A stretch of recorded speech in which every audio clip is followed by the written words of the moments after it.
the 24th of February or so, 26, and the Iranian Revolution is picking up a little bit of steam. You may have noticed in recent days there are more protests going on, and there are more acts of small arms use of force that have been making their way through videos out of the country. Um, right now, the situation is fairly tense in the Middle East, even though people just continue to live their lives and go about their daily routine, because that's what you do. You don't just stop everything and live in fear of what might happen. But at the same time, people have to protect what they can to be ready for the situation. So people in Israel have been recently stocking up on making sure their safe rooms are stocked up, etc., in case they need to be there for any prolonged period of time. And of course, not everybody has, but those who can have, and those who can't, well, they have to, hopefully have a safe space to go uh, and tough it out a little bit if necessary. Um, People around the Middle East who don't have necessarily bomb shelters in their homes or nearby don't have that option. But then again, they're also less likely to be a target. However, there still may be some targets, especially in and around the Gulf and in Saudi Arabia itself. So Persian Gulf states like Bahrain or UAE, etc., Qatar even might be targets. But nominally, the realistic targets there would be U.S. air bases and things like oil-related sites.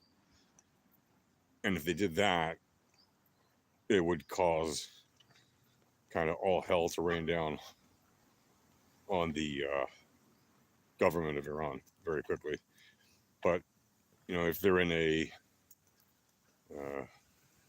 kind of life or death situation from their point of view, they'll probably do whatever they can to try to stay in power. If their negotiations fail and if an attack is launched, you can imagine that they're not going to hold back anything if they know the U.S. military is coming for their heads, right? They're not going to just sit there and take it quietly. Most probably, they will try to fight, and they do have resources capable of causing damage and injuring people and killing people. Let's not forget that, right? The thing is, when you stack up their resources versus the resources of those coming to get them, on paper, obviously they don't have a chance. Like, it's not even a question, right? If the U.S. wants to get rid of that regime and decides to launch an attack, it's a matter of when, not if, the regime will be replaced, right?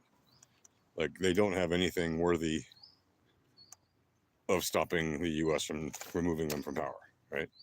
Keep in mind, the U.S. has over 90% of the world's tankers, which, if you don't know, those are those big planes that fly around full of fuel to refuel jets midair. And the U.S. has 90% of the world's supply of them, which means basically they are by far the world's superpower, because apart from nuclear weapons, you win wars with tankers, right? Because why? Because tankers provide jet fighters the option to stay in the air longer, which means that the U.S. can dominate the air. Well, guess what wins wars? You have to have air superiority. And of course, boots on the ground, or in the case of Iran, the people on the ground, to overthrow their own government. With enough sorties, the U.S. Air Force can decimate targets and soften up the IRGC to the point where the people on the ground should be able to overthrow their government. It all depends on how it's done and everything and what targets are hit. timing, and all kinds of other things. But there is a non-zero probability that the U.S. could just do air superiority power alone and hit enough targets that the people of Iran would be able to take over, right? What those targets are and how many there are, that's, if you're not in the circle of people who know, it's anyone's guess, right? But that's kind of the measure of that, right? That is how we know the U.S. statistically on paper definitely can replace the regime. And obviously the U.S. has a long history of removing regimes from power and replacing them with other regimes, or allowing them to replace themselves or whatever. But the U.S. certainly has experience in removing regimes from power, and that is part of the purpose of having the ability that they have militarily to be so dominant militarily, right? It's not just because they like to have big guns. It's because when the time comes and a dictator goes too far, as is happening in Iran, sometimes you need to bring out the big stick and make them understand that there is some accountability at the end of the line. The question is whether or not that accountability will require that head of state to no longer be bound to his mortal coil, or whether he will be allowed to escape to someplace. But that's, in the big picture, it's trivial. Like, yes, it would be nice for the people of Iran to have their way with him, kind of serve justice upon him. But what matters more is that he's out of power, right? And I know there's a lot of talk about whether or not the U.S. will achieve a deal with Iran this Friday when they meet again. I told you guys Thursday was supposedly the deadline, but we'll see we'll see if they push it. And shortly enough, they did push it. So it's entirely probable that we will see negotiations fail, because the Iranian government has said they are not going to allow their nuclear material to leave the country, and they're not going to reduce their ballistic missiles to a very small amount, and they're not going to do a bunch of other things that the U.S. has demanded of them. So is there a point even in meeting with them on Friday? Well, from Iran's point of view, there certainly is a point, because that's the game that Iran plays, right? They play the delayed tactic game all the time. That's their whole shtick, right? Without that, they have nothing. So is it possible that they may even reach a deal? It is possible. Are they likely to honor that deal? No. They're likely to break that deal and continue to try to enrich uranium if a deal is reached with them that allows them to stay in power. They're going to continue to try to do all these things that they're not supposed to do. Build more ballistic missiles, etc.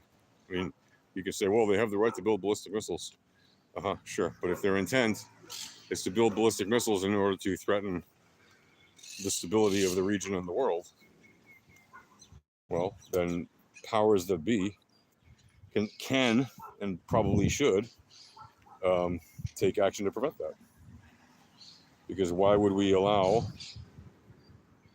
a dictatorship that is the world's largest state sponsor of terrorism to remain in power if we have every ability to get rid of them and let the people replace that dictatorship, which is killing them by the tens of thousands and more than 100,000 now reportedly, according to many sources, for demanding freedom and a better economy. Like, what kind of Western power are you if you allow that to stand for decades on end, and you have the opportunity to get rid of it and you do nothing about it? Doesn't look very good for the West, right? Doesn't look very good for the U.S., especially, whose president has said on multiple occasions, help is on the way. It's time to get rid of the regime. It's time to replace the regime. The people in Iran are suffering. They're being killed. dictatorship is, killing people. All these things they're saying, that Trump specifically is saying, are all indications of why the U.S. has got to get rid of this regime. And remember, they've literally put people in harm's way by telling, he told people, go out and take over the institutions and write down their names of the people who are participating in this, bloodbath. Who are killing innocent Iranian citizens who are just protesting, demanding their freedom and demanding a better economy. So he's literally told them to go out and do this, and people have lost their lives. And, at some point, you have to show that you're serious about what it means to bring them help. And allowing that dictatorship to stay in power does not help the people of Iran. So what help does it, sure, you could say, well, it's in America's interest only to do a deal. I don't care about the Iranian people. Well, you can say that, but again, the president didn't say that. He said help is on the way, right? And so what? Now we can't trust the word of an American president when it comes to foreign policy? Is that what you want to tell me? Like that we shouldn't trust the word of an American president on that? And you could tell me, well, the U.S. is just like any other country and their president's law. Yes, but when a president says something on the world stage about foreign affairs that has to do with actually sending military might to somewhere to do something, that's a very different story than like lying about some relatively minor or domestic political issue, right? Which is all in-house or not significant.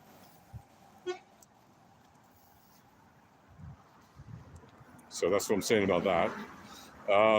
So what is the likely outcome? Well, like I said, in Israel, people are readying for what could be a very unpleasant time. Most Israelis are pretty well prepared for it, to be honest, as well as can be. But there is, of course, the risk that some really awful things will happen. Anyone in Israel right now, living in Israel, who is going to be here over the coming days and weeks, is at risk of horrible things. Being blown to bits by a fucking ballistic missile or whatever. So, it's not a joke, and we don't take it lightly. I know there's a lot of people in the West who are like, let's go, and they want to see this, show me the fireworks and all that kind of stuff. Like, if you haven't lived through a fucking war, I can tell you it's not fun. Okay, even if you're just at home having to run to your shelter every multiple times a day or whatever, even that, for many people, can be actually a traumatic experience, especially young people and old people. And for anyone who hasn't served in active combat and stuff, it can be, quite distressing. Even if you served in the army or whatever, if you haven't actually been in combat and you haven't actually seen the power of explosives and you're not aware of what these weapons can do, but now we can say, look, anybody in Israel who's an adult today, or even a kid above the age of, 8 or 10 or something, can definitely remember, what it was like to have to do all those things, run to the shelters and all that stuff. And, even kids have seen the photos of the devastation, or they've seen it firsthand in their neighborhoods or whatever, of the different sites that were hit with ballistic missiles. And again, some neighborhoods were, freaking devastated even by a single ballistic missile. Like, those things contain huge amounts of explosives. They're capable of destroying, hundreds of homes at once, as they have done. So it's no joke. But again, we are as prepared for it as we can be. And we recognize that, again, the situation will be very different if that regime is in fact removed from power. I know that's a thing that a lot of Americans will say to me, well, it's none of our problem. We don't care. They're not a threat to us. But the thing is, they are a threat to you. The IRGC is directly a threat to the United States. First of all, they're a threat to American servicemen around the area, in the Middle East, etc. And they're also a threat to you in the U.S., right, as well as in Europe, to American servicemen and tourists in Europe and expats living in Europe and to Americans living in the US, because they want to not just use some cells that they might have there, which they almost certainly do. We know that for a fact. That's why they're on the various terror watch lists, etc., right, by DHS, etc. But they're developing ballistic missiles capable of reaching the US. And if they're allowed to stay in power another 5-10 years, they could easily have an ample supply of those missiles.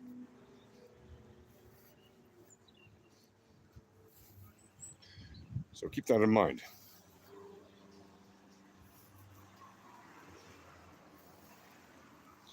And that's what I'm going to say about that. I don't want to give too much info that is not relevant or is sensitive or anything like that. I'm just going to repeat that the US is now essentially on a clock in terms of taking action on Iran. And we all know it, and everyone's trying to think, so what do you think? Is the US going to hit or not?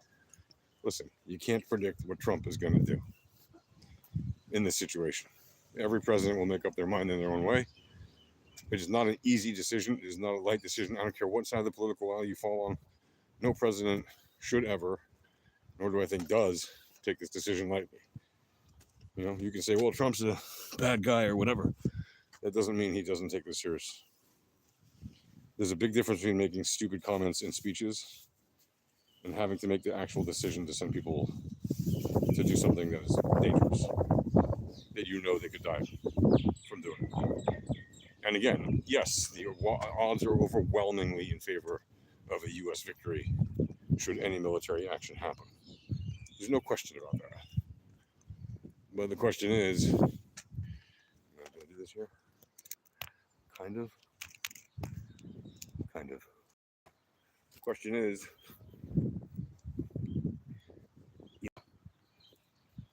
Trump ready to send actual people to do the job and get this show over with? You know, get it on and get it over with, basically, because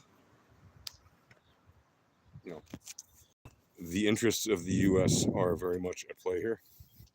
It's not just about freeing the people of Iran, even though I do consider that to be the main number one mission, because they've lost lots of people at the hand of this brutal dictatorship for 47 years. And Iran has become basically a pariah state, incapable of operating in the real world in many cases. So it's kind of a problem, that government. And we need to fix that.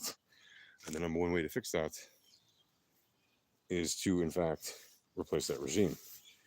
Because, again, if you do a deal with them, they're just going to break it again. Right? They're not going to honor it. And you can tell me, well, they didn't violate the last deal and it was Trump who broke it. No, they violated the last deal. Well, how do you know? You'll say, well, they enriched uranium past 20%, which is the most anybody would ever need, even in the most insane experimental cases of doing medical research and energy use, things like that, which is what they claimed it was for, right? For peaceful purposes. You never need to enrich uranium even past 10%. 20 is like extreme outliers on extreme experimental shit. The only reason to go above 20%, and they're like at 80%, the only reason you need to go above 20% is to make fissile material for nuclear weapons. So they've lied continually for years. And when shit hit the fan for them last June, you know, birds, these are all spy cams. When shit hit the fan for Iran last June, you know, they got another thing coming. More spy cams. I'm surrounded by spy cams. Birds aren't real. If you know the meme, it's funny. Anyway, I'm gonna get going. Been talking a long time about this, and I will catch you guys in the next one. Peace from Israel. Shalom.